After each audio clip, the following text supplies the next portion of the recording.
الرحمن الرحیم۔ آج انشاءاللہ 13واں پارہ اور کوشش کروں گا 14واں بھی ہو جائے، کیونکہ ہم رمضان کی راتوں کے حساب سے پیچھے جا رہے ہیں۔ 2020 رمضان۔ الحمدللہ نحمدہ ونصلی علی رسولہ الکریم۔ 13ویں پارے میں سورہ یوسف کا بقیہ حصہ ہے۔ 12ویں پارے میں یوسف علیہ السلام کا واقعہ شروع ہوتا ہے۔ وہ میں نے کل بیان نہیں کیا تھا کیونکہ پھر وہ زیادہ حصہ اس کا 13ویں پارے میں، تو اب چونکہ آدھے گھنٹے میں 2 پارے کمپلیٹ کرنے ہیں تو میں پورا واقعہ تو سنا نہیں سکتا، تو اس واقعے سے جو اسباق ملتے ہیں وہ میں مختصر بتا دیتا ہوں۔ یوسف علیہ السلام کو خواب آیا، اپنے ابا کو انہوں نے خواب سنایا، ستارے سجدہ کر رہے ہیں، چاند سورج، تو انہوں نے کہا اپنے بھائیوں کو نہ بتانا۔ تو اس سے پتہ چلتا ہے کہ بھائی بھائیوں میں جیلیسی کا عنصر دوسروں سے زیادہ ہے۔ اچھی باتیں اپنے بھائیوں سے اتنی زیادہ نہیں کرنی چاہیے، مقصد بھائیوں سے بدگمان کرنا نہیں ہے، مقصد ہے تھوڑا سا محتاط رہنا چاہیے، سمجھ رہے ہیں؟ تو بھائیوں نے پھر بھی حسد ہوا اور کنویں میں ڈال دیا۔ اللہ نے کیسے کنویں سے نکالا۔ بھائی روتے ہوئے آئے ابا کے پاس اور کہنے لگے ہم جنگل میں تھے اور بھیڑیا کھا گیا۔ تو اس سے یہ بھی پتہ چلتا ہے کہ رونا یہ حق پر ہونے کی دلیل نہیں ہے۔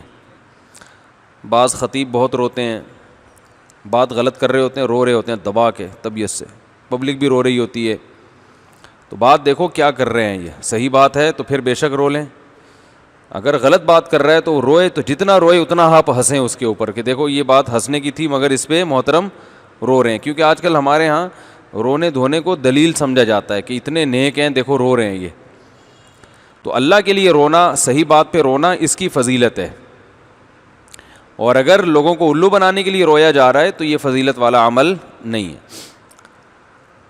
تو رونا دلیل نہیں ہے۔ بعض دفعہ کیا ہوتا ہے کہ میاں بیوی کا جھگڑا سامنے آتا ہے نا، خواتین بہت رو رو کے اپنے شوہر کے ظلم بیان کرتی ہیں، تو جن کو تجربہ نہیں ہوتا وہ بیوقوف بن جاتے ہیں، تو بعض دفعہ وہ خاتون پر واقعی ظلم ہو بھی رہا ہوتا ہے، ایسا بھی ہوتا ہے، صحیح رو رہی ہوتی ہیں، سچی مچھی کا رو رہی ہوتی ہیں، بعض دفعہ سچی مچھی کا نہیں ہوتا، اتنی بات نہیں ہوتی جتنی رو رو کے انہوں نے بڑھا دی ہوتی ہے، تو مقصد یہ نہیں کہ ظلم نہیں ہوتا، مقصد یہ کہ صرف رونا دلیل نہیں ہے۔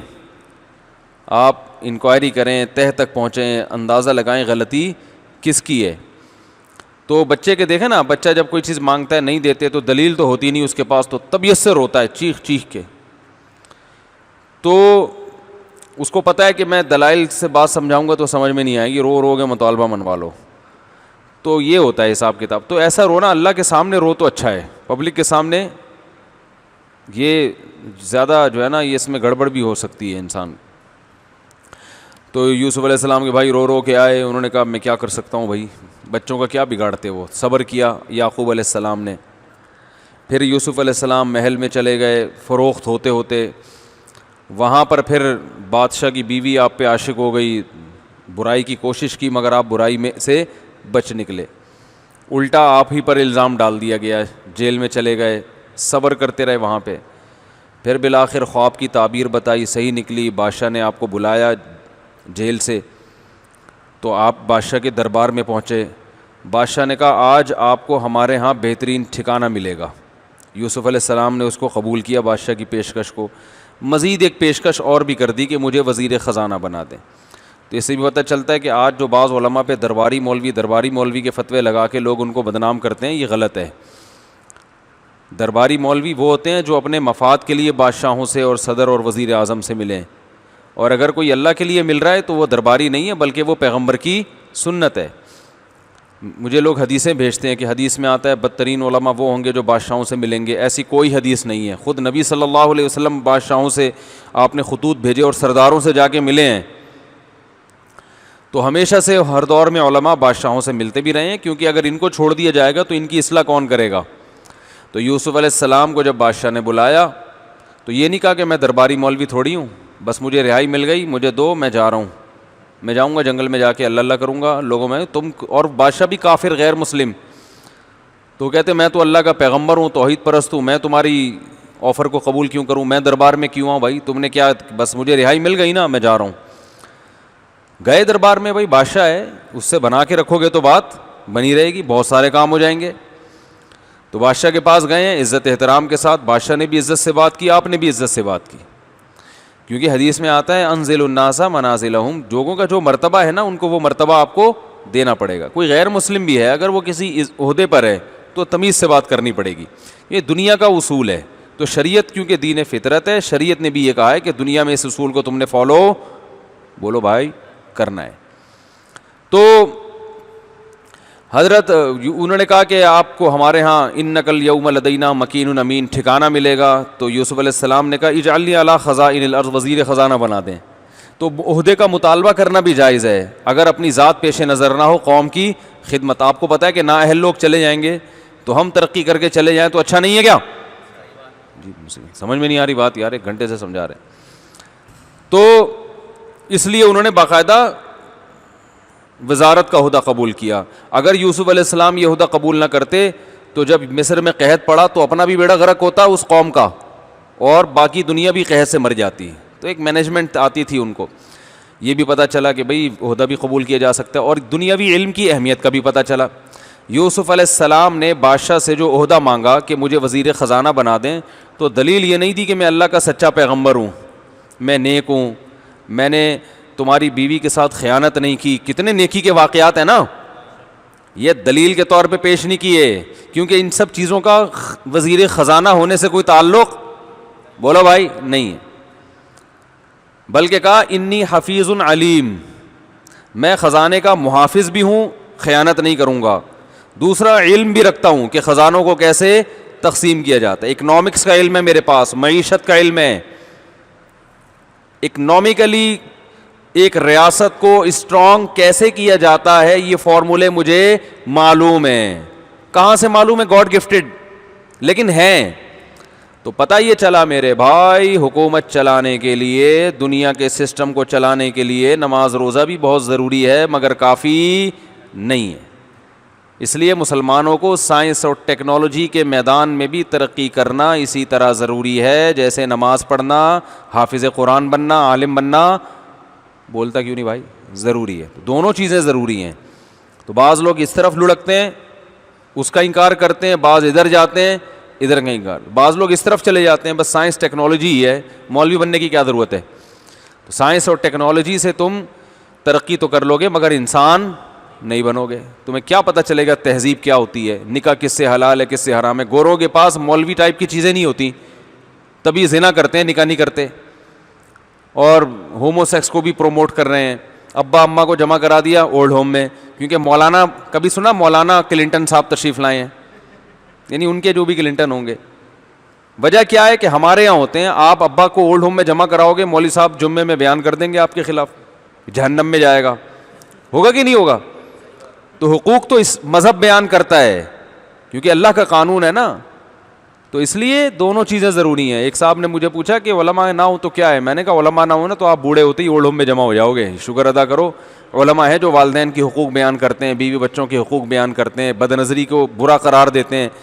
انگریزوں کے ہاں کسی عورت کو بری نیت سے دیکھنا برا عمل نہیں ہے، لہذا شادی کر کے بھی دیکھ لو کوئی مسئلہ نہیں ہے. تو ان کی بیویاں ترس جاتی ہیں وفا کو. اور تو وہاں سب چل رہا ہے مارکیٹ میں، ابھی کیا میں تفصیل بیان کروں. نشہ بہت زیادہ ہے اس معاشرے میں کیونکہ نشے کو حرام کہنے والا کوئی نہیں ہے. اور آپ کہہ سکتے ہیں کہ وہ تو لیگل ہے وہاں پہ، بھائی لیگل اس لیے ہے کہ سب پیتے ہیں. تو اسمبلی میں جتنے لوگ بیٹھے ہوئے ہیں زیادہ تر پیتے ہیں، تو وہ شراب کو حرام کر ہی نہیں سکتے، اس لیے لیگل ہے. ہمارے ہاں کیا ہے کہ بھائی قانون تو اللہ نے پہلے بنا دیا، اب آپ پیتے ہو نہیں پیتے ہو وہ اللہ کا قانون ہے، مذہب نے آپ کو اجازت نہیں دی ہے. تو اللہ جب آ گیا تو پھر کیا رہ گیا. تو ہمارے ہاں من حیث القوم برائی کا ریشو وہاں سے کم ہے. میں لوگوں سے ایک بات کہتا ہوں کہ اگر ہمارے ہاں جو برائی بھی ہے نا تو ہمارے حکمرانوں کے نااہل ہونے کی وجہ سے ہے، اور ان کے ہاں جو اچھائی ہے وہ سسٹم کی مضبوطی کی وجہ سے ہے. اس لیے میں لوگوں سے کہتا ہوں ان کے حکمران ہمیں دے دو چند دن کے لیے تو ہم ان سے اچھے ہو جائیں گے اس قوم سے، اور ہمارے والے ایک ہفتے کے لیے ان کو دے دو، آج جتنے بدتر ہم ہیں نا وہ 6 گنا زیادہ بدتر ہو جائیں گے. نہیں آ رہی سمجھ میں؟ یہ بہت اہم ٹائٹ خاندانی بات کی ہے میں نے. ان کے حکمران 1 مہینے کے لیے ادھار دے دو ہمیں، تو ہم جس کنڈیشن میں آ جائیں اس سے 10 گنا اچھے ہو جائیں گے. اور ہمارے والے حکمران ایک ہفتے کے لیے ان کو دے دو, پھر دیکھو ان کا کیسا بیڑا غرق ہوتا ہے. ہم اس ٹائپ کے حکمرانوں کو رکھ کر بھی اتنے اچھے اسٹائل میں چل رہے ہیں. تو یہ ہمارے مذہب کی خوبی ہے, یہ قانون کی خوبی نہیں ہے. قانون تو ہے ہی نہیں ہمارے ہاں. تو یہ جو کچھ اچھائی ہیں یہ لوگوں کے مذہب کی وجہ سے ہیں یہ. اور ہمارے لبرل لوگ اسی مذہب کو ختم کرنا چاہتے ہیں تاکہ تھوڑی بہت اچھائی مارکیٹ میں رہ گئی ہے وہ بھی کیا ہو جائے, ختم ہو جائے. ہمارے یہاں لوگ ٹیکس نہیں دیتے لیکن ویسے غریبوں کو بہت کھلا دیتے ہیں. تو ٹیکس کا مقصد بھی تو یہی ہوتا ہے نا, حکومت کی جیب میں جائے پھر غریبوں پہ خرچ ہو. دیکھو یورپ میں کیا ہو رہا ہے, کتنا ٹیکس. ابھی میں آسٹریلیا گیا, 43% ٹیکس لیا جا رہا ہے. 43% ٹیکس تنخواہ سے گورنمنٹ کاٹ رہی ہے اور اولڈ ہوم میں غریبوں پہ اور اس جگہ بے روزگاروں کو کھلا رہی ہے. تو یہ کیا احسان ہو گیا بھائی, اپنی جیب سے تھوڑی دے رہی ہے. 43% کا مطلب تقریباً آدھی تنخواہ. یعنی ایک آدمی سے گن پوائنٹ پہ آدھی تنخواہ لے کے بے روزگاروں کو دے دینا, یہ کیا احسان ہے بھائی؟ وہ خود اپنی مرضی سے تھوڑی دے رہا ہے. تو یہ کوئی گورنمنٹ کا کمال تھوڑی ہے کہ وہاں لوگ کہتے ہیں یار بے روزگاروں کے الاؤنس, بوڑھوں کا اتنا خیال. گورنمنٹ کے پاس کون سا اپنا پیسہ ہوتا ہے؟ بوڑھوں کا جو اتنا خیال ہے وہ کیسے ہے؟ بیٹے سے آدھے تنخواہ لے لی اور اس کے ابا کو اولڈ ہوم میں جمع کرا کے اس کو کھلا دیا وہاں پہ. یہ بیٹا اپنے ابا پہ خود خرچ کرنے کے لیے بولو بھائی تیار نہیں. یہ گن پوائنٹ پہ آدھی تنخواہ دے رہا ہے. اسلام نے بتایا تمہارا ابا یہ حکومت کا ابا نہیں ہے, تم اس ابا کو اپنے گھر میں رکھو. جتنا خرچ ہوتا ہے آدھی تنخواہ خرچ ہوتی ہے, آدھی دو. اگر ضرورت 5% سے پوری ہو رہی تو 5%, بعض دفعہ نہیں ہوتا تو, لیکن یہ تنخواہ پوری تمہاری ہے. نہیں آ رہی بات؟ اب بتاؤ جس آدمی سے آدھی تنخواہ ٹیکس ملی جا رہی ہے اس آدمی پہ ظلم ہو رہا ہے کہ نہیں ہو رہا؟ اس ظلم کو نہیں دیکھ رہے لوگ کیونکہ وہ مالدار پہ ہو رہا ہے. تو ظلم تو بھائی ظلم ہے. ایک آدمی کی کمائی آپ آدھی اٹھا کے لے لیں, یہ تو ظلم ہے نا. تو یہ جب ان سسٹم کی گہرائی میں جاؤ گے نا آپ, تو آپ کو لگے گا کہ بھائی اوپر سے حساب کتاب کچھ اور ہے, اندر سے معاملہ کچھ اور ہے. ہم لوگ اچھے ہیں, تنخواہ کم از کم پوری ہماری پینٹ میں تو آتی ہے نا. میں پینٹ نہیں پہنتا, ایک مثال دے رہا ہوں. آتی تو ہے نا, زیادہ تر لوگ تو پہنتے ہیں نا, تو ان کی اپنی پینٹوں میں آ جاتی ہے تنخواہ. ٹیکس کٹتا ہے تھوڑا سا, باقی وہ سارے کس کو کھلاتے ہیں؟ اپنے ابا کو کھلا رہے ہوتے ہیں گھر میں. آج ایک شادی شدہ آدمی, میں اپنی بات کر لوں, میں تو بہت دفعہ شادی شدہ ہوں نا, تو اس لیے میں اپنی مثال زیادہ دے سکتا ہوں. یعنی شادی بہت زیادہ شدہ ہوا ہوں میں ڈبل شادی, اور یعنی بس بول لیں کیا کہہ سکتے ہیں آپ, بہت زیادہ شادی شدہ. تو میری اگر کوئی ارننگ ہے, اگر کیا ہے الحمدللہ, تو میرا خیال ہے میں اپنے اوپر 5% بھی خرچ نہیں کرتا ہوں گا. 95% تو گھر پہ خرچ ہو رہا ہے نا. تو یہ مذہب کی وجہ سے کر رہا ہوں, گورنمنٹ کے کہنے پہ نہیں کر رہا. ٹھیک ہے, مذہب نے کہا ہے کہ خرچ کرو.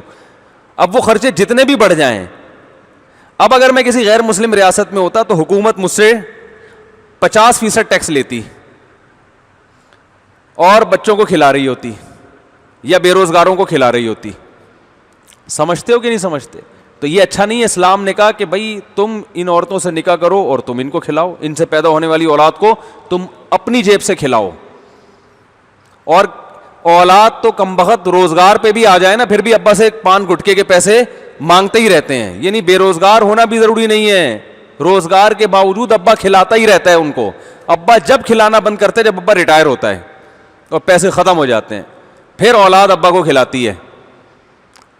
تو یہ خوبصورت نظام ہے بھائی. ہمارے لبرل لوگ جو ہے نا مغرب سے بڑے متاثر ہیں. وہ ہاتھی کے دانت دکھانے کے ہیں, کھانے کے نہیں ہیں. محبتیں ختم. جب آپ کی آدھی تنخواہ ٹیکس میں لے کر ابا کو اولڈ ہوم میں جب حکومت کھلائے گی تو ابا یہ نہیں سمجھیں گے میرا بچہ مجھے کھلا رہا ہے, ابا کہیں گے گورنمنٹ بہت اچھی ہے, بڑا خیال کرتی ہے.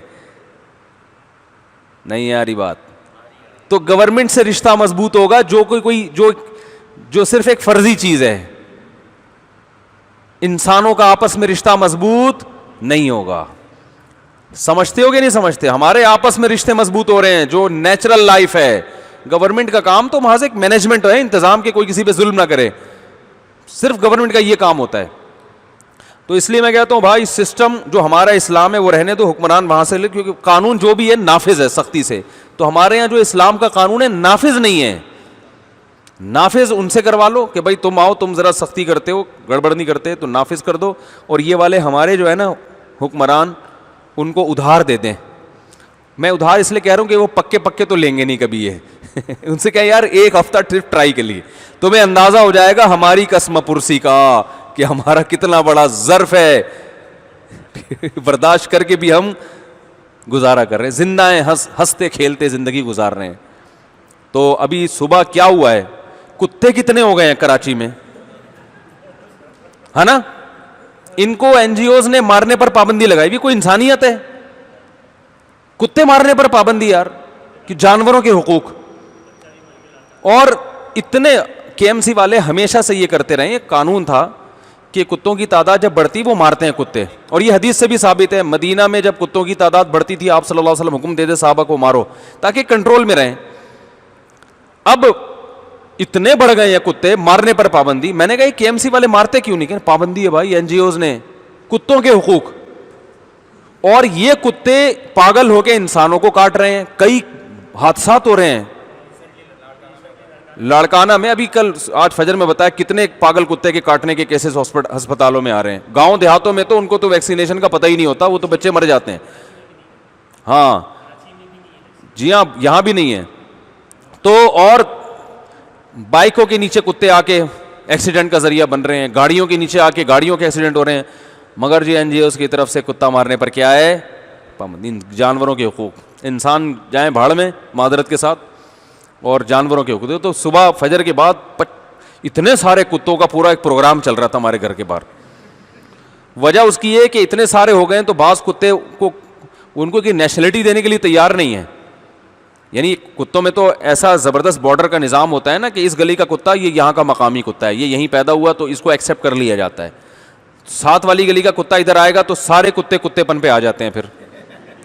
تو صبح یہی ہوا کہ ایک بیچارہ بھولا بسرا کہیں سے آ گیا کتا, باقی سارے کتوں نے گھیر کے جو اس کی بیچارے کی واٹ لگائی ہے. پہلے تو اس کو تمیز سے سمجھا نکل جائے یہاں سے. وہ کہہ رہے کیوں بھائی, مجھے وہاں سے بھی نکال دیا, میں یہاں سے بھی جاؤں, کنورزیشن ہو رہی ہے. میں پھر باہر نکلا تو وہ بیچارہ کمزور سا کتا وہ پٹ رہا ہے برے طریقے سے, اور جو شور کی آوازیں آ رہی ہیں تو بھائی اتنے زیادہ ہو گئے ہیں, ہر وقت ان کی لڑائیاں ہو رہی ہیں مگر مار نہیں سکتے آپ. یہ ہے سسٹم. چلو ہم نے ترکی میں کتے دیکھے, ان کے گلے میں پٹے ہوتے ہیں, ان کی ویکسین ہوتی ہے, نمبر ملتا ہے, یہ علامت ہوتی ہے کہ بھائی یہ پاگل نہیں ہے, گورنمنٹ اس کی ذمہ دار ہے. تو پٹا ہے یہ اس کی علامت ہے کہ بھائی یہ گورنمنٹ ذمہ دار ہے. یہ ہمارے آوارہ کتے گھوم رہے ہیں, کوئی پاگل ہو جائے, کوئی کتا بتائے گا تھوڑی کہ میں پاگل ہوں, ذرا احتیاط سے رہو مجھ سے, تو وہ تو کاٹ لے گا. اتنے خطرناک موت واقع ہوتی ہے. اور بعض دفعہ کتا کاٹے نہیں, صرف اتنا سا ناخن بھی لگ گیا نا اس کا تو بس گیا کام سے آدمی. تو خیر کہاں سے کہاں بات چلی گئی بھائی. یہ لاک ڈاؤن میں تو کتوں کا اور زیادہ اجتماع ہو گیا ہے. کتے بہت سارے کھڑے ہوئے ہوتے ہیں, آپس میں باتیں کر رہے ہوتے ہیں کہ یار پہلی دفعہ ایسا ہوا ہے کہ انسان بند ہے اور ہم گھوم رہے ہیں, ورنہ ہمیشہ اس کے برخلاف ہوتا تھا. آپس میں باتیں کر رہے ہیں, انسان کہاں گئے. اچھا بھائی وہ سوچ رہے ہوں گے اس دفعہ کے ایم سی والوں نے ہمیں مارنے کے بجائے انسانوں کو تو نہیں مار دیا. اچھا بھائی یوسف علیہ السلام کو نے جو ہے نا باقاعدہ عہدہ مانگا بھی ہے, اور وجہ کیا ہے بھائی. اچھا میں یہ بتا رہا تھا اس سے دنیا کے علم کی فضیلت بھی معلوم ہوتی ہے کہ دنیا کا علم بھی شریعت میں ضروری ہے. داؤد علیہ السلام کو اللہ نے لوہا پگھلانا سکھایا, تاکہ جنگ ہوگی تو نماز بھی پڑھتے تھے اور زریں بنا کے لڑائیاں بھی کرتے تھے. تو اسباب اور وسائل کو بھی پورا اختیار کرنا چاہیے. تو نہ دین کے علم کی اہمیت کو کم کرنا چاہیے, نہ سائنس اور ٹیکنالوجی کی اہمیت کو. تو مسلمانوں کو دونوں رخ پہ کام کرنا ہے, مکھنچو بن کے زندگی نہیں گزارنی. اور دینداروں کی زیادہ ذمہ داری ہے کہ وہ اس دنیاوی علم میں آگے بڑھنے کی کوشش کریں. سمجھ رہے ہیں. تو یہ تو یوسف علیہ السلام کے واقعہ سے کچھ اسباق تھے, اور بہت سارے اسباق ہیں. اور اس میں یہ ہے کہ جب یوسف علیہ السلام کو رہائی ملی ہے اور پھر بالآخر یوسف علیہ السلام مصر کے بادشاہ بن گئے, پھر جب اپنے سارے رشتہ داروں کو مصر میں بلا لیا, تو اس سے پتہ چلتا ہے شہر کی زندگی گاؤں کی زندگی سے, بولو بھائی اچھی. اپنے رشتہ داروں کو بولا ادھر آ جاؤ, تو سب اپنے ابا اور سارے رشتہ دار بھائی بہنیں اور سب لوگ 90 کے قریب افراد تھے جو مصر میں آ گئے. تو یہ شہر کی زندگی کی فضیلت ہے زیادہ. گاؤں میں بھی بہت سے فائدے ہوتے ہیں، مگر شہر میں انسان کی جو مینٹل اپروچ ہے نا وہ بہت بڑھ جاتی ہے، کیونکہ بہت زیادہ لوگوں سے واسطہ پڑتا ہے اس کا. سمجھتے ہیں کہ نہیں سمجھتے؟ پھر جی یوسف علیہ الصلاۃ والسلام کے واقعے میں اور ملتے ہیں، چونکہ ہم نے آج 2 پارے مکمل کرنے ہیں تو اس لیے میں ذرا اسپیڈ ماروں گا آج. اس کے بعد سورہ رعد ہے. سورہ رعد میں اللہ تعالیٰ نے اپنے قدرت کے دلائل بیان کیے کہ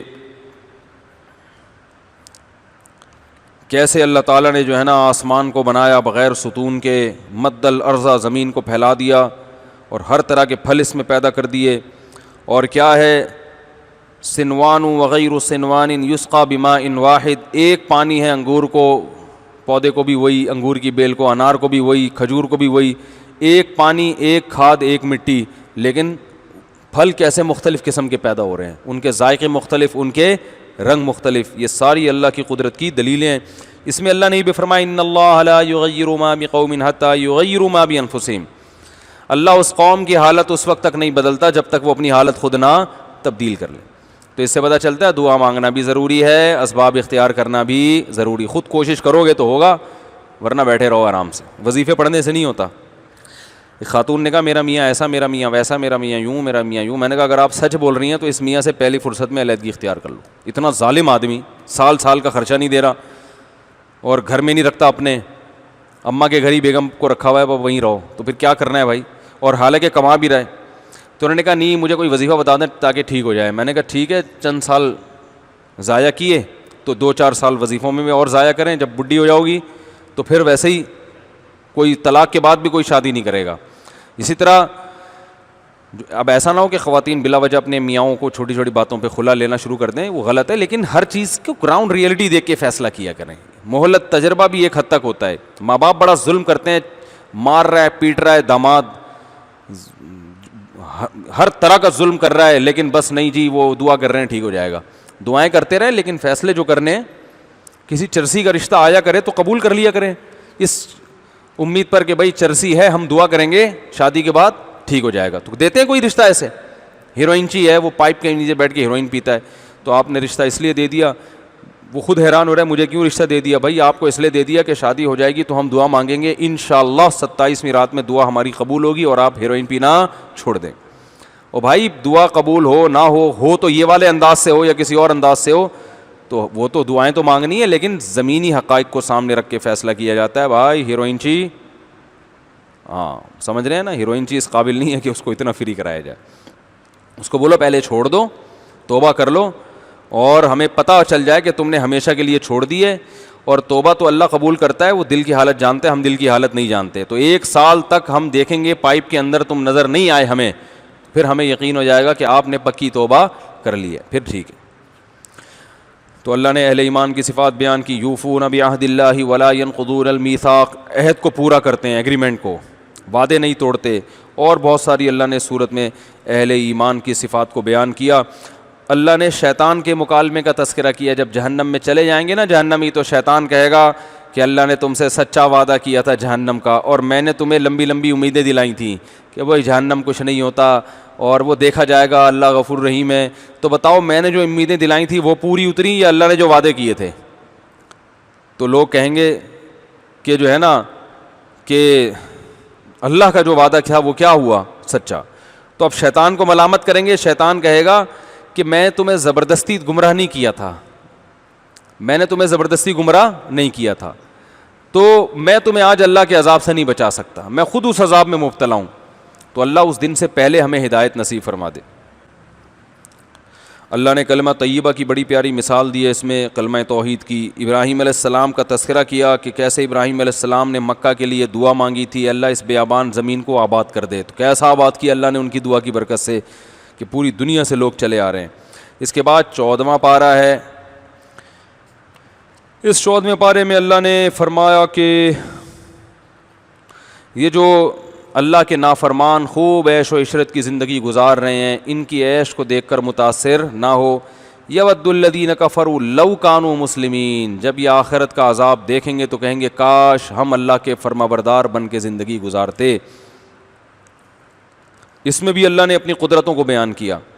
والارض مددناها والقینا فیہا رواسی وانبتنا فیہا من کل شیء موزون وجعلنا لکم فیہا معائش. کیسے زمین میں ہم نے پہاڑ گاڑ دیے اور کیسے زمین میں ہر طرح کی چیزیں پیدا کر دیں اور تمہارا معاش تمہارا رزق ہم نے زمین میں رکھ دیا.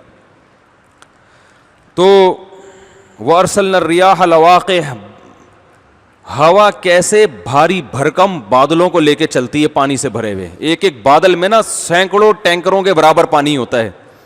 سینکڑوں کا لفظ بھی میں نے کم استعمال کیا, اتنا پانی چھوٹے سے ٹکڑے میں ہوتا ہے اور ہوا اتنے بڑے ٹینکروں کو اٹھا کے لے جا رہی ہے. ویسے ٹینکر سخی حسن سے منگواؤ پانی کا تو کتنا ٹائم لگتا ہے نا یہاں پہنچنے میں. کیا خیال ہے بھائی؟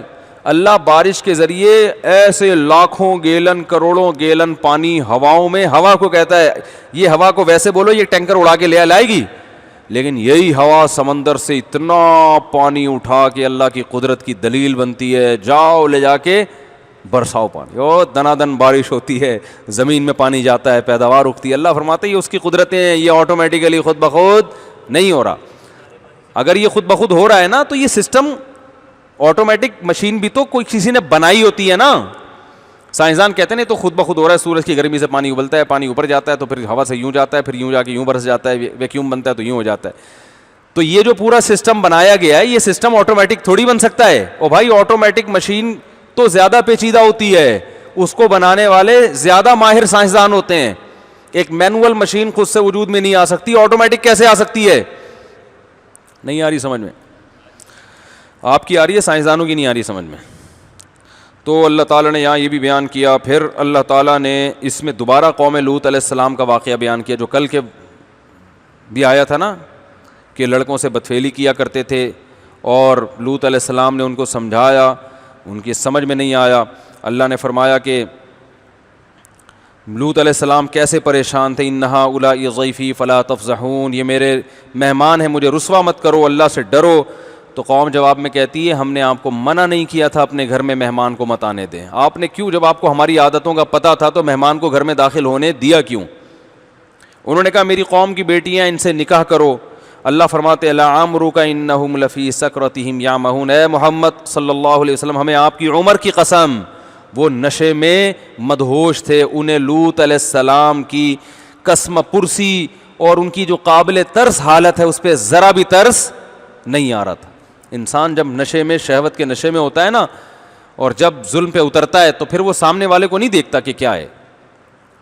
فَأَخَذَتْهُمُ الصَّيْحَةُ مُشْرِقِينَ, صبح ہوئی ہے اور ایک آواز نے پکڑا ان کو, اور ہم نے فَجَعَلْنَا عَالِيَهَا سَافِلَهَا, زمین کے اوپر کے حصے کو الٹ کے نیچے کر دیا.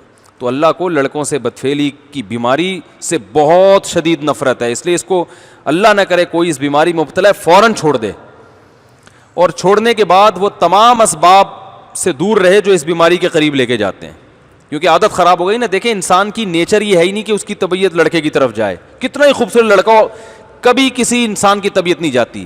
یہ ہوتا جب عادت خراب ہو جائے, کسی اور نے خراب کر دی عادت, یا وقت پہ نکاح نہیں ہوا, فحش چیزیں دیکھ دیکھ کے شہوت بھڑکتی ہے, جب حلال سے پوری نہیں ہوتی تو حرام کی طرف جاتا ہے, اس سے مزاج بگڑ جاتا ہے. پھر جیسے پہلی دفعہ شراب کسی کے منہ کے قریب لے کے جاؤ, بدبو سے وہ توڑ دے گا بوتل, اس کو اچھی نہیں لگے گی, لیکن اسی گند کو کھانے کا عادی ہو جائے تو پھر اس کے بغیر گزارا نہیں ہوتا. تو جس کو بھی لڑکوں سے بدفعلی کی عادت پڑ گئی ہو تو پہلے تو کسی بزرگ سے اصلاحی تعلق قائم کرے.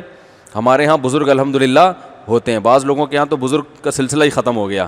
ہمارے ہاں الحمدللہ بزرگ ہوتے ہیں, آپ ان کے پاس جائیں, ان کے پاس بیٹھیں, اپنی بیماری بتائیں, وہ آپ کو اللہ اللہ سکھائیں گے. اللہ سے اس مردار کی جگہ اللہ کی محبت ڈال دیں گے آپ کے دل میں. ان کی ہدایات پر عمل کریں اور نظر کی حفاظت کریں.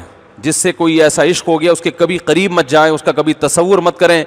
ایک نوجوان نے مجھے بتایا کہ مجھے کسی لڑکے سے عشق ہو گیا, مجھے بہت اچھا لگتا تھا, بار بار اس کے پاس جا کے باتیں کرتا, برائی نہیں کی لیکن عشق ہو گیا.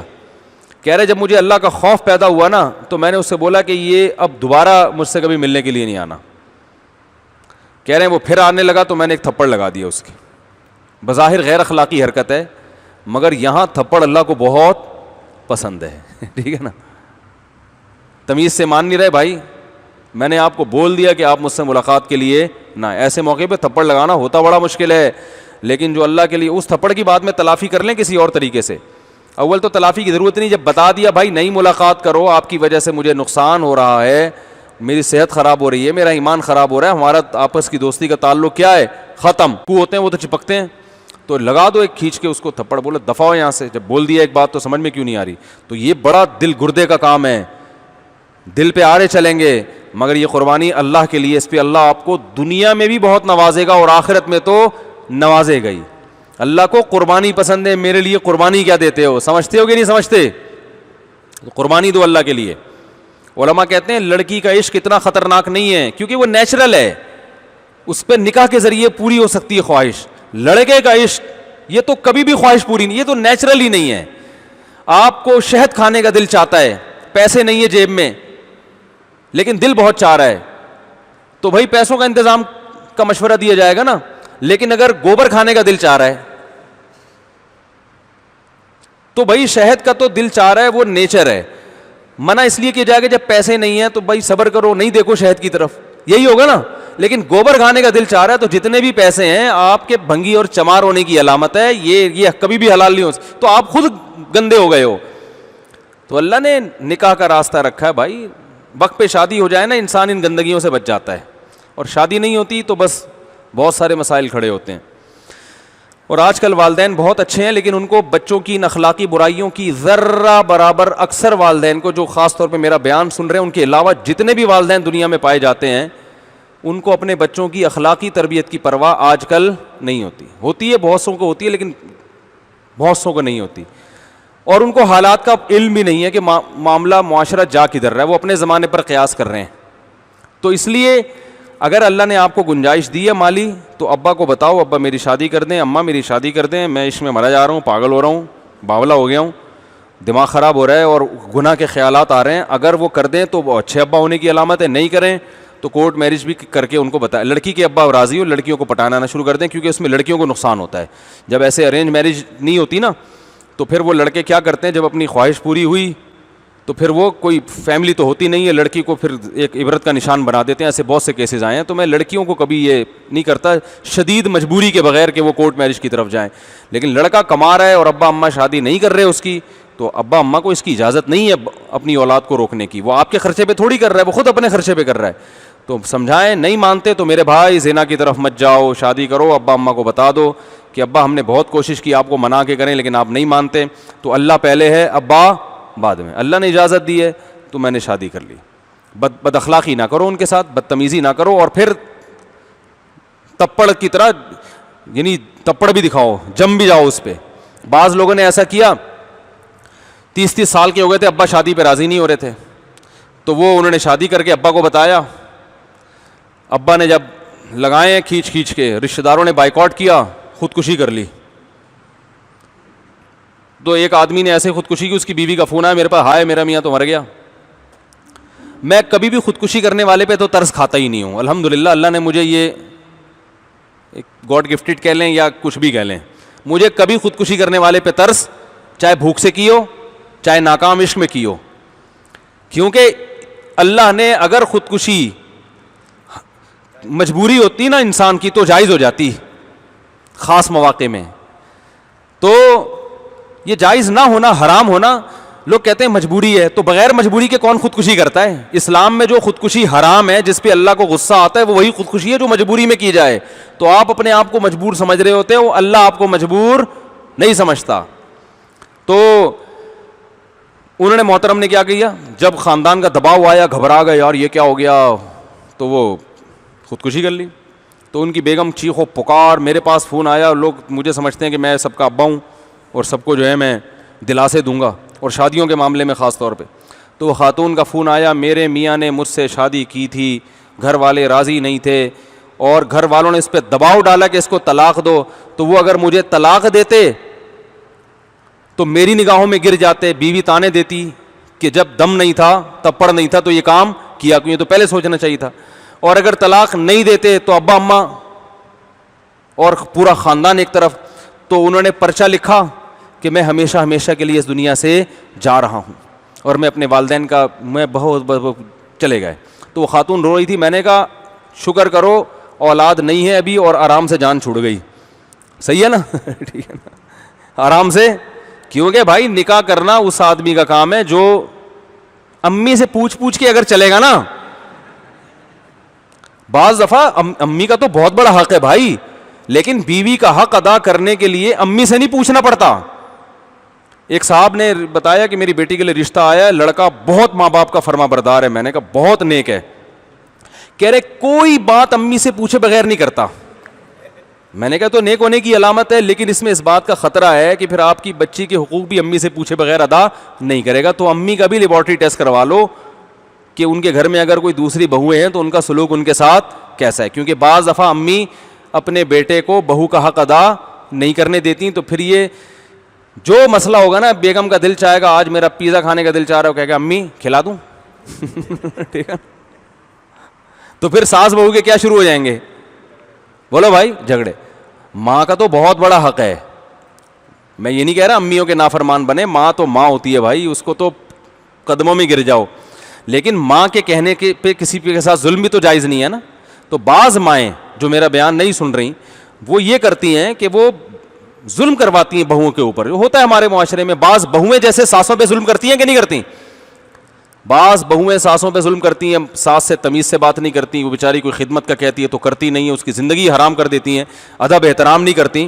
تو ایسے موقع پر اگر شوہر جورو کا غلام بن جائے, بیوی کا غلام بن جائے, تو ماں کو غصہ آتا ہے نا کہ بھئی پالا پوسا میں نے اور یہ جورو کا غلام بن گیا. اماں کو پیسے دینے سے پہلے بھی بیوی سے پوچھ رہا ہوتا ہے. تو جیسے اماں کی خدمت کے لیے بیگم سے نہیں پوچھا جاتا, خدمت کی جاتی ہے, تو ایسے ہی بیوی کے جو واجب حقوق ہیں وہ ادا کرنے کے لیے اماں کو بتایا جاتا ہے, پوچھا نہیں جاتا. اور اچھی امائیں جو ہمارے معاشرے میں, ان کی بھی بہت بڑی تعداد ہے الحمدللہ, خیر غالب ہے, وہ خوش ہوتی ہیں کہ بیٹا جو ہے بہو کے حقوق ادا, بولتا کیوں نہیں ہے بھائی, کر رہا ہے. ہاں اخلاقی طور پر پوچھنا وہ ایک الگ چیز ہے. تو یہ میرا بھی ٹاپک نہیں ہے, ایسا نہ ہو یہ بڑے خطرناک مسائل ہوتے ہیں. لوگ آدھے آدھے کلپ بنا کے, جتنی بہویں ہیں ان کے یوٹیوب چینل ہیں وہ اپنا حصے والا کلپ بنائیں گی, ساسوں کے جو یوٹیوب چینل ہیں, آج کل تو ہر ایک کا چینل آ رہا ہے نا, ساس نے ساس کے حقوق کے لیے چینل بنایا ہوا ہے, جٹھانی نے جٹھانی کے حقوق کے لیے, بہو نے بہو کے, تو سب اپنے حصے کا کاٹ پیٹ کے چلا دیتے ہیں. اس لیے کبھی بھی کوئی عمومی بات نہیں کی جاتی. ایسے موقع پہ جب بھی کوئی مسئلہ ہو, کہ گھریلو حالات دیکھے جاتے ہیں, اس کے بعد فیصلہ کیا جاتا ہے کہ یہاں کون کس پر زیادتی کر رہا ہے. عمومی طور پر دونوں پہ زیادتی ہوتی ہے, بہوؤں پہ بھی ہوتی ہے, ساسوں پہ بھی ہوتی ہے, ہول سیل کے حساب سے دونوں پہ ہو رہی ہے زیادتی. کوئی ایک دوسرے کا آج کل خیال کرتا ورتا نہیں ہے. تو اب یہ کہاں سے ساس بہو آ گیا یار, کیا بات چل رہی تھی بھائی؟ ہاں تو کیا میں یہ کہہ رہا تھا کہ نکاح جو ہے نا, یہ ابا کو چاہیے کرا دیں, نہیں کرا رہے تو کر کے بتا دو ابا ہو گئی ہے, لیکن پھر مرد بن کے زندگی گزارو. ابا کس سے بد کلامی بھی نہ کرو, اور بولو بھائی اب چھوڑنے کا تو سوال ہی پیدا نہیں ہوتا. ایسے بھی ہے, دو شادیاں کی, دوسری شادی کی جب پٹے ہیں تو دوسری کو کہہ رہے ہیں تم مجھ سے خود ہی خلا لے لو اللہ کا واسطہ. تو بھائی تب بسوں کے پیچھے جو لکھا ہوتا ہے نا ضرور پڑھا کرو. بس کے پیچھے جو کچھ بھی لکھا ہوتا ہے وہ ایک ایک گھنٹے کی تقریروں سے اچھا ہوتا ہے. بس کے پیچھے لکھا ہوتا ہے تپڑ ہے تو پاس کر ورنہ برداشت کر. یہ بڑا زبردست مقولہ ہے. تو شادی کرنی ہے تو تپڑ ہے تو کر, پھر جب کر لی تو ایسی کی تیسی. لاہور سے ایک صاحب کا فون ہے, میں نے شادی کی, بہت پٹ رہا ہوں, سب گھر والے گن پوائنٹ پہ مجھے کہہ رہے ہیں طلاق دے, یوں کر فلانا. میں بہت ٹینشن میں آ گیا ہوں, اب میرے خلاف کیس بھی ہو رہا ہے اور میں پاگل ہو گیا ہوں. مجھے انہوں نے ایک ہفتہ پہلے فون کیا, میں پاگل ہو گیا ہوں, میں یہ کر دوں گا, میں یوں کر دوں گا, فلانا ڈمکانا, اور میرے ابا بھی دودھ نہیں بخشوں گی, ماں کہہ رہی ہے دودھ نہیں بخشوں گی, ابا کہہ رہا ہے کہ یہ کر دوں گا وہ کر دوں گا. اتنی ٹینشن میں آیا ہوا ہوں. میں نے کہا بھائی آپ اگر پریشان ہو رہے ہو نا تو آپ طلاق دے کے بھی آپ کی یہ پریشانی ختم نہیں ہوگی. زندگی بھر کا ایک روگ لگ جائے گا کہ میں نے ایک عورت کے ساتھ ناانصافی. میں نے کہا دیکھو کام اگر دونوں بیویوں کے حقوق ادا کرو, پہلی کے ساتھ ناانصافی نہیں ہو. ایسا نہ ہو کہ دوسری آئی ہے تو پہلی کو بالکل ہی نظر انداز, اس کو بلکہ دوسری کو سمجھاؤ تھوڑا سا پہلی کو مجھے زیادہ پروٹوکول دینے دو, کیونکہ اور زخم تو پہلی کو پہنچا ہے نا. تو بھائی اس کو تھوڑا سا گھماؤ پھراؤ, اس کو عزت دو, محبت دو, اس کو یہ احساس دلاؤ. تو سیاست سے کام لو تھوڑا. اور دوسری بات میں نے کہا کہ اپنی بائک کے پیچھے موسٹ وانٹیڈ لکھ کے لگا دو, گریبان کھولو ایسے, بلکہ کوئی ٹی شرٹ پہنو, جم جاؤ ٹھیک ہے, تھوڑا سا اپنے, ایسا نہ ہو کہ پسلیاں وسلیاں نظر آ رہی ہوں, جو تھوڑی سی دہشت ہے وہ بھی کیا ہو جائے. قمیض کی وجہ سے جو اللہ نے عزت رکھی ہوئی ہے, کرتے کی وجہ سے, ٹی شرٹ کی وجہ سے اس عزت کا جنازہ نہ نکل جائے. کہیں بعض لوگوں کی پسلیاں ہوتی ہیں نا, تو وہ ٹی شرٹ میں اور زیادہ نمایاں ہوتے, پھر وہ اور لوگ ان کو اور ڈراتے ہیں. تو میں نے کہا آپ بولو کہ کسی کے باپ میں دم ہے تو میرے خاندانی معاملات میں گھس کے دکھائے, وہ میں نے کی ہے, میں رکھوں گا, دونوں کے حقوق ادا کروں گا, ایسی کی تیسی, جو کرنا ہے کر لو, کیس کرنا ہے کیس کرو, آپ جو کر سکو گے وہ آپ کر لینا, جو ہم سے ہو سکے گا وہ ہم کر لیں گے. چھوڑنے کا تو سوال ہی پیدا, بولو بھائی, نہیں ہو. ایک آدمی نے کی نا دوسری, تو اس کے رشتہ داروں نے, دوسری طلاق یافتہ تھی, وہ پہلی طلاق, اس کو دوبارہ طلاق ہو جاتی, اس کا تو بیڑا گرک ہو جاتا اس لڑکی کا.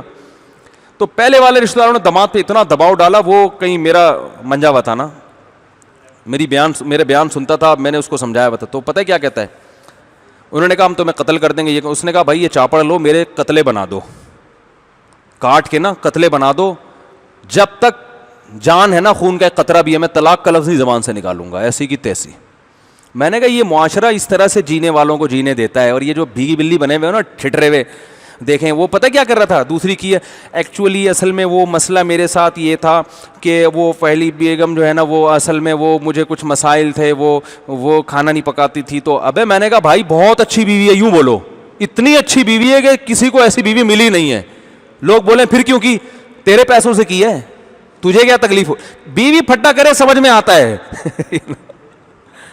پہلی بیوی لڑے اچھی لگتی ہے کہ بھائی محبت میں لڑ رہی ہے, اس کو تو تکلیف ہوئی ہے, اس کے آنسو بھی پوچھو, اس کے ساتھ خود بھی بیٹھ کے رو, حقیقت بتا رہا ہوں. اس کو بولو بھائی مجھے پتہ ہے آپ کو غم ہوا, تو مجھے بھی تو آپ سے محبت ہے, آپ کے غم میں میں بھی آپ کے ساتھ برابر کا شریک ہوں. پھر بولے جب اتنا غم ہو رہا ہے تو شادی کیوں کی, بولے مفتی صاحب کے بیان سنتا ہوں اس لیے کر لیا میں نے.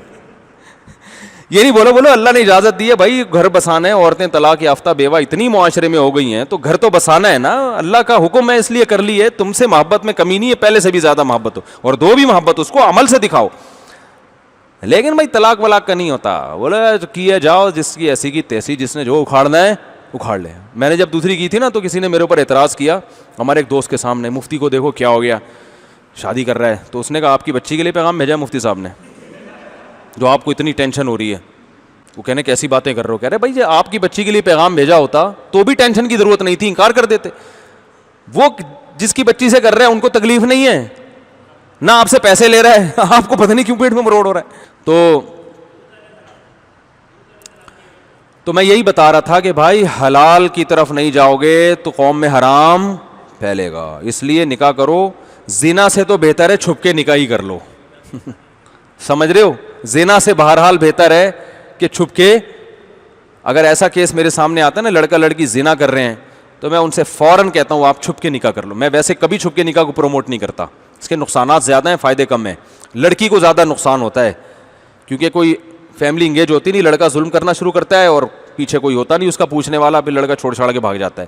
تو میں کبھی بھی چھپ کے نکاح کو پروموٹ نہیں کرتا, لیکن زنا سے بہرحال کیا ہے, بہتر ہے. اگر زنا ہو رہا ہے تو بھائی ہم ان سے کہتے ہیں یار جاؤ کورٹ. میں نہیں پڑھاتا چھپ کے نکاح, یہ بتا دوں. میں لوگ میرے پاس بھی آتے ہیں گرل فرینڈ کو بھگا کے لاتے ہیں, صاحب نکاح پڑھاتے ہیں. میں کہتا ہوں نہیں میں نہیں پڑھاؤں گا. وہ کہتے ہیں آپ ویسے نکاح کے اتنے فضائل بیان کرتے ہیں. تو میں کہتا ہوں میں کیوں بھائی کسی کی لڑکی کو بھگا کے لائے ہو, پتہ نہیں اس کا ابا راضی ہے نہیں ہے, اور تم نے اس کو پٹایا ہے. لڑکی کہہ رہی تھی بہت اچھے ہیں. میں نے کہا آپ کہہ رہی ہو بہت اچھے ہیں کیونکہ ابھی شادی نہیں ہوئی ہے, بعد میں کتنے اچھے نکلتے ہیں یہ تھوڑی پتا ہے. ہم تو وہ لڑکی کو بھی تو ہم اچھا مشورہ دیں گے اپنی بہن سمجھ کے, کہ جو ہم کسی اور کے لیے برداشت نہیں کرتے, اس لڑکی کے. لڑکے بڑے آپ کو پتہ ہے بہت کھیلتے ہیں لڑکیوں کے جذبات سے. وہ تو ایسے بیوقوف بنا کے لالے لپے دے کے اس کو پٹا کے بھگا دیا اس نے. اب وہ بھاگنے کے لیے بھی تیار ہو جاتی ہیں اور وہ نکاح کرنے کے لیے بھی تیار ہو. تو میں ان کو کبھی نہیں, بہت زیادہ اگر اللہ نے اگر زنا ہو رہا ہے, میں کہوں کورٹ میرج کرو بھائی, عدالت کے کھاتے میں ڈالو جا کے, ٹھیک ہے نا, ہم کیوں اس کو پروموٹ کریں. تو عدالت کے کھاتے میں جاؤ, عدالت سے نکاح کرواؤ. تو نکاح کو پروموٹ کرو بھائی, برائی سے بولتے کیوں نہیں بچو. اور نکاح کو آسان بہت بناؤ, بہت آسان بنا دو. نکاح کا پیغام دینا بھی آسان کرو, ریجیکٹ کرنا بھی آسان. نہ پیغام دیتے ہوئے شرماؤ, اور نہ کوئی ریجیکٹ کرے تو اس پہ منہ بنا کے بیٹھو, ٹھیک ہے نا. اتنا آسان ہونا چاہیے جیسے صحابہ میں تھا. صحابہ میں کیسا تھا, ایک صحابی نے کہا آپ جائیں فلاں کی بہن سے میں نکاح کرنا چاہتا ہوں, آپ میرا پیغام لے کے چلے جائیں. وہ چلے گئے, انہوں نے کہا فلاں دوست ہیں وہ آپ کی ہمشیرہ سے نکاح کرنا چاہتے ہیں, تو آپ بتا دیں راضی ہے. انہوں نے کہا ان سے راضی نہیں ہوں, آپ کا پروگرام ہے تو آپ سے راضی ہوں میں. انہوں نے کہا ٹھیک ہے بھائی میں تو راضی ہوں. انہوں نے کہا ٹھیک ہے گواہ لاؤ. ادھر ہی نکاح پڑھایا, بھائی نکاح ہو گیا. انہوں نے باہر آ کے بتایا میری شادی ہو چکی ہے, آپ کو انہوں نے مسترد کر دیا ہے. تو انہوں نے سوچا ہوگا چلو ٹھیک ہے, اللہ کا یہی مقدر تھا. ہمارے یہاں ہوتا بندوقیں نکال لیتے ہیں, وہ تو نے دوست کی غیرت, کیا دوست کے اتنی کیا کیا ڈائلاگ ہوتے ہیں, تو نے اپنے دوست کی دوستی کا خیال نہیں کیا ہیں, تو یہ اور میں یہ کر دوں گا, میں یہ کر دوں گا. بھائی جو چیز مقدر میں نہیں ہے وہ نہیں مل سکتی. بھیجا کیوں اس کو یہ تم سے زیادہ ہینڈسم ہے, تم سے زیادہ خوبصورت ہے, اس کو بھیجا کیوں؟ تم کسی اپنے سے تھوڑا دبے ہوئے آدمی کو بھیجتے جس کا کلر تم سے دبا ہوا ہوتا, قد تم سے چھوٹا ہوتا, وہ کہتے ہیں ہاں اسی کو بلا کے لاؤ. بھائی مطلب بتانے کا یہ کہ کتنی آسانی سے نکاح ہو جاتا تھا بھائی. تو نکاح کو اچھا, لڑکی کا والد آج کل اپنی بیٹی کا رشتہ کسی پہ نہیں پیش کرتے, عمریں 50 سال کرا دیتے ہیں وہ. ہم نے بڑے بڑے علماء کو, بزرگوں کو دیکھا ہے اپنی بیٹی کا رشتہ انہوں نے خود پیش کیا. بڑے بڑے علماء کو دیکھا ہے جو بڑے غیرت والے تھے, خود پیش کیا, اور بڑی اچھی زندگی ان کی بچیاں گزار رہی ہیں. حضرت عمر نے اپنی بیٹی کا رشتہ ابو بکر پہ خود پیش کیا, حضرت عثمان پہ خود پیش کیا. تو آج کل اس کو بھی غیرت کے خلاف سمجھا جاتا ہے, لیکن اتنا ضرور ہے کہ جس پہ پیش کریں وہ تھوڑا غیرت والا ہو. ایسا نہ ہو آپ کو ساری دنیا کو جا کے بتا رہا ہے یہ تو خود میرے پیچھے پڑا ہوا تھا. تو یہ پھر ایسے جو کمتر لوگ ہیں ان ایسا نہیں, اس میں سامنے والے میں غیرت ہونی چاہیے. تو رسول اللہ صلی اللہ علیہ وسلم نے حکم دیا آسان بناؤ. تو لوط علیہ السلام کے واقعے سے ہمیں یہی سبق ملتا ہے جو ہم پبلک کو سمجھا کے رہے ہیں, لیکن پبلک سمجھنے کے لیے تیار نہیں ہے. وہ محاسبے مراقبوں میں لگیں گے. جو بچنا چاہتے ہیں نا وہ کہتے ہیں ہم یوں کر لیں بھائی, نکاح کرو, سب سے پہلے کیا ہے نکاح, بال بچے, بیوی بچے, گھر داری ہوگی, ویسے ہی 10 برائیوں سے اور بچ جاتا ہے انسان, مصروف ہو جاتا ہے. وہ سمجھ رہے ہیں بیگم ویسے ہی نہیں کچھ برائی کرنے دیتی, ابا کو تو الو بناتا ہے آدمی, مدنی مسجد سے آ رہا ہوں 2 بجے, بیگم کو پتہ چل جائے گا چہرے کی رونق دیکھ کے کہ کہاں سے تشریف آوری ہو رہی ہے. سمجھ رہے ہو نا, ابا کو بیوقوف بنانا آسان ہے, اماں کو آسان ہے. بیوی کو پتہ ہوتا ہے یہ جو موبائل میں ستار نام کا بندہ ہے یہ بندہ نہیں ہے, یہ بندی ہے. جب فون آتا ہے میرے میاں کی ٹون ہی چینج ہو جاتی ہے, اور جو سچی مچی کے ستار کا فون آتا ہے اس میں اس اسٹائل میں بات نہیں ہوتی.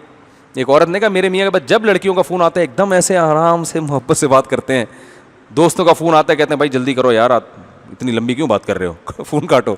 تو عورتیں بڑی ہوشیار ہوتی ہیں, برائی سے بچا لیتی ہیں, آپ کو نگرانی کرتی ہیں. جو بیویاں نگرانی کرتی ہیں اللہ کی نعمت ہے, اس پہ شکر ادا کرنا چاہیے کہ آپ کا موبائل چیک ہوتا ہے روزانہ, ٹھیک ہے نا, بغیر فیس کے آڈٹ ہو رہا ہے, ورنہ چارٹرڈ اکاؤنٹنٹ کو کتنی فیسیں دینی پڑتی ہیں نا. تو اللہ نے بغیر فیس کے آپ کی پتلون بھی چیک ہو رہی ہے, اس میں بٹوے میں پیسے بھی چیک ہو رہے ہیں, آپ کا موبائل بھی چیک ہو رہا ہے, بات چیت کرتے ہوئے آپ کا اسٹائل بھی چیک ہو رہا ہے. شیخ و مرشد اتنی اصلاح کر ہی نہیں سکتا. اللہ عمل کی توفیق عطا فرمائے, کافی ہے بھائی.